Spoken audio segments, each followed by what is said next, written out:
When I worked at Waffle House, I always worked graveyard shift. And there's always this couple that came in at around 10 p.m. They were perfectly nice. They tipped well. They always talked to me. And they were always super nice to the waitresses. I worked a Sunday for the first time in ever. And I noticed that the guy had arrived with a different, much younger woman. I was like, this must be his daughter. You know, I introduced myself to him, and I said, I normally see you in here with Carolyn. The woman who was sitting across from him sobered up immediately, and she said, I thought you would stop talking to Carolyn. I excused myself immediately. Oh, but it gets better, because that Saturday, the woman comes in with a much older man. So the guy was married to a woman who was much younger than him, and she was married to a man who was much older than her. One of the waitresses straight up calls this woman out. Oh, so you're not here with Damien today? You're not here with who? There is this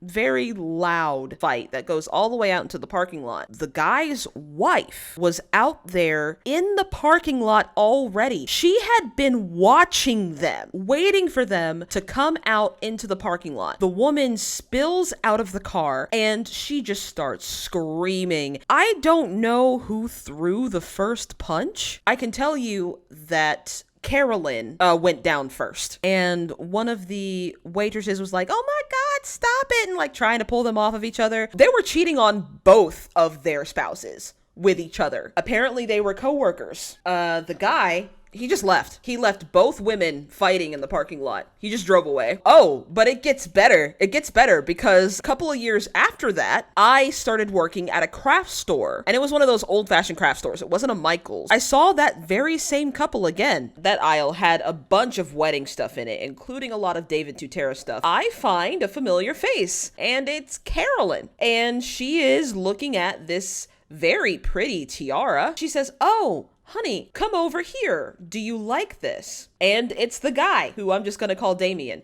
I was like, oh, this is weird. She doesn't recognize me, so she starts telling me about like her wedding plans and stuff. Planned on getting married at the First African Baptist Church downtown. They're good friends of the pastor. They seemed proud and seemed not to remember how I originally met them. I saw them several times. They came to get their invitations done. They came to get their flowers done. Like, and I even tried to like allude to, hey, I know you guys from Waffle House. Do you guys go by Waffle House often? And she was like, no, we don't really do Waffle House anymore. We did at one point, but not anymore.